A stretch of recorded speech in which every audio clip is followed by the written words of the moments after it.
Welcome back to Everything Explained. Today, we're tackling the Global Sumud Flotilla, a coordinated effort by Palestinian and international groups to challenge the Israeli naval blockade of Gaza. Think of it as a peaceful protest at sea, delivering humanitarian aid and symbolizing international solidarity.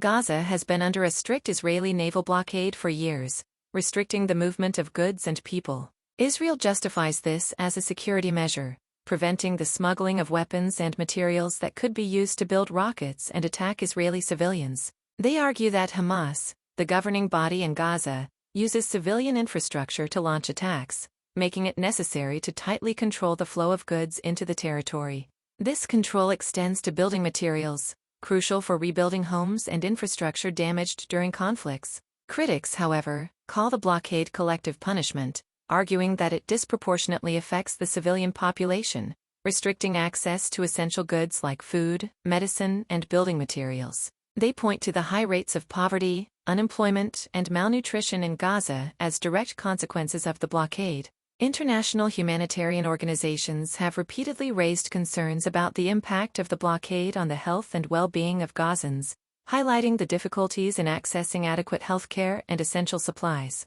The blockade also severely limits the economic opportunities available to Gazans, hindering their ability to rebuild their lives and contribute to the economy. The flotillas directly challenge this blockade, aiming to deliver aid and show global support for the Palestinian people. These voyages are not simply about delivering goods, they are powerful symbolic acts of defiance, demonstrating international opposition to the blockade and highlighting the plight of the Gazan population.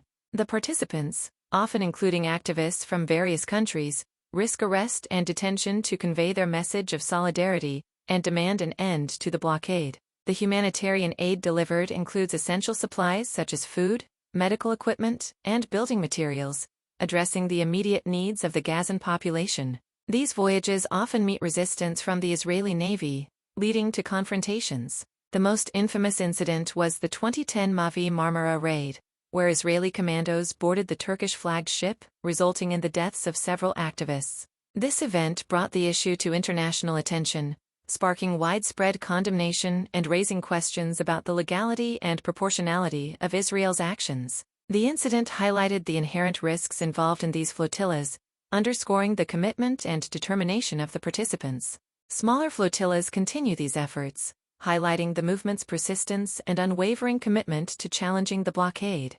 Each voyage, regardless of its size, serves as a reminder of the ongoing humanitarian crisis in Gaza and the international community's divided response. The Global Sumud Flotilla represents a complex interplay of political activism, humanitarian efforts, and international relations. It highlights the ongoing Israel-Palestine conflict, challenges to international law, and the deeply entrenched humanitarian crisis in Gaza. It's a story of resilience, the struggle for justice and human rights, and the ongoing debate over the legitimacy and consequences of the Israeli blockade. Understanding its nuances is crucial for comprehending the broader geopolitical landscape and the complex ethical considerations surrounding the conflict. The flotillas force a global conversation about the balance between security concerns and humanitarian obligations, a conversation that remains vital in understanding the ongoing conflict.